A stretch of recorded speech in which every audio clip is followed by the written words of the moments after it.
Kita menyaksikan bahwa hari ini oligarki di dalam politik kita ini sangat luar biasa. Kemungkinan oligarki semakin berkuasa itu sangat luar biasa. Karena ruang eksploitasinya itu semakin menyempit, semakin memudahkan mereka untuk kemudian mengelola oligarki ini. Tommy Soeharto bertemu Presiden Partai Keadilan Sejahtera di kantor DPP PKS membahas rencana kerjasama PKS di pemilihan tahun depan. Melakukan pertemuan bersama pimpinan PKS. Tommy Soeharto hadir didampingi Titik Soeharto dan pimpinan lainnya. Titik Soeharto yakin bisa membuat perubahan bagi Indonesia. Ya, karena kita sudah mendukung, jadi tentunya kita akan all out untuk memenangkan. Tentunya kami akan menyesuaikan program-program dari tim pemenangan. Jadi kita nggak akan jalan sendiri-sendiri, tapi kita sesuai dengan tugasnya. Misalnya tugaskan untuk mungkin wilayah mana-mana gitu, kita ikut aja.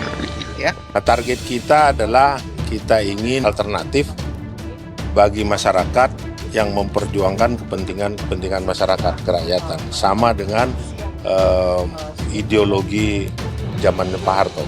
Jelas pakar itu kami berpedoman kepada nasionalis dan agamis. Jadi pakar itu kedepannya apa yang bagus dari program Orde Lama, Orde Baru, Orde Reformasi maupun Orde sekarang, yang bagus pasti kita akan teruskan. Tommy dan rombongan disambut Sekjen PKS Mustafa Kamal, lalu melakukan pertemuan secara tertutup bersama Presiden PKS, Ketua Majelis Syuro PKS Salim Assegaf, Sekjen PKS Mustafa Kamal, dan Ketua Fraksi PKS Hidayat Nur Wahid.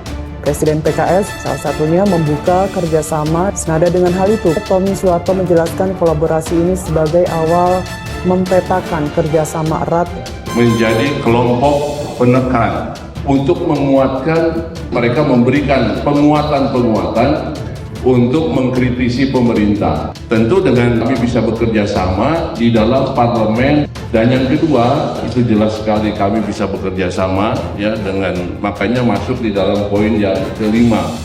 Memang seperti diketahui oposisi memang tidak secara langsung ada di Indonesia. Karenanya kami akan selalu berpihak pada rakyat. Apa kebijakan yang baik untuk rakyat, kami akan mendukung apa kebijakan tersebut. Tapi kalau tidak baik, tentunya kami akan menyuarakan juga untuk rakyat bagaimana yang lebih baik dan bagaimana solusinya juga untuk kebaikan itu. Itu yang akan kami lakukan dalam waktu ke depan. Dan kesempatan yang lain kolaborasi atau kerjasama antara Partai Keadilan Sejahtera yang bisa kita sinergikan, kita bisa bekerja sama.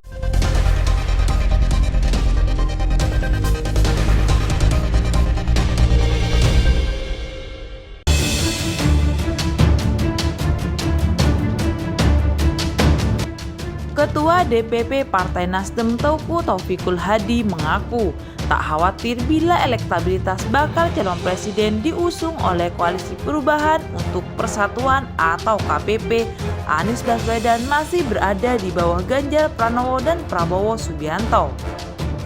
Tentu saja kami memperkirakan semua hasil survei tersebut dan kami tak ada kekhawatiran sama sekali apakah Anies di nomor 1, 2, atau 3, kata Taufikul Hadi. Taufikul Hadi menjelaskan pihaknya belum masuk ke daerah-daerah di berbagai wilayah Indonesia untuk mengenalkan Anies. Ia mengatakan belakangan ini baru memperkenalkan Anies di kawasan Jabar dan Banten, serta beberapa daerah di luar Jawa secara terbatas. Kalau di Jateng kami belum bekerja sama sekali. Di Jatim baru sekali iya kan? Jadi kami punya keyakinan Anies ini belum kami dorong popularitasnya secara maksimal. Kami tak ada kekhawatiran sama sekali, kata dia. Merespon itu, Taufikul Hadi memastikan koalisi partai sudah menyiapkan kiat-kiat khusus untuk memenangkan Anies. Sebagai contohnya, ia bakal memperkenalkan Anies secara masif ke seluruh Indonesia beberapa waktu ke depan. Upaya itu lanjutnya diharapkan bisa mendongkrak elektabilitas Anies sehingga bisa mengalahkan Ganjar dan Prabowo ke depannya. Kami yakin sekali bahwa Anies itu dia sesuatu sangat beda dengan yang lain dan presiden yang sangat diharapkan dalam kondisi Indonesia ke depan, kata dia. Kami sangat yakin menang Pilpres dan ada banyak kiat masih dorong Anies lebih tinggi popularitasnya, tambahnya. Beberapa hasil survei yang dikeluarkan lembaga survei baru-baru ini menunjukkan posisi Anies masih berada di bawah Ganjar dan Prabowo. Hasil survei dari lembaga indikator politik misalnya menunjukkan elektabilitas Ganjar tertinggi dengan 34%. Sementara Prabowo 31,7% dan Anies 25,2%. Temuan survei nasional indikator politik ini dilakukan selama periode 11 sampai 17 April 2023. Sementara itu, hasil survei lembaga SMRC mendudukkan elektabilitas Ganjar sebesar 20,8%, Prabowo 15,8%, dan Anies 11,4%.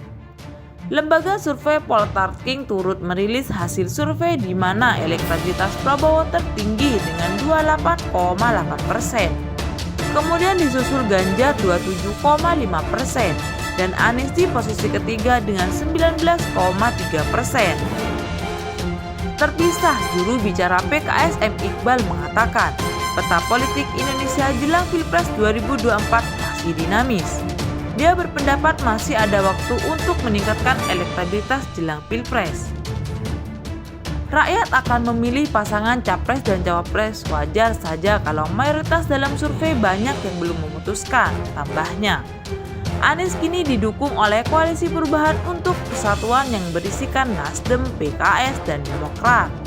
Sampai saat ini koalisi ini belum menentukan siapa cawapres untuk mendampingi mantan Gubernur DKI Jakarta tersebut.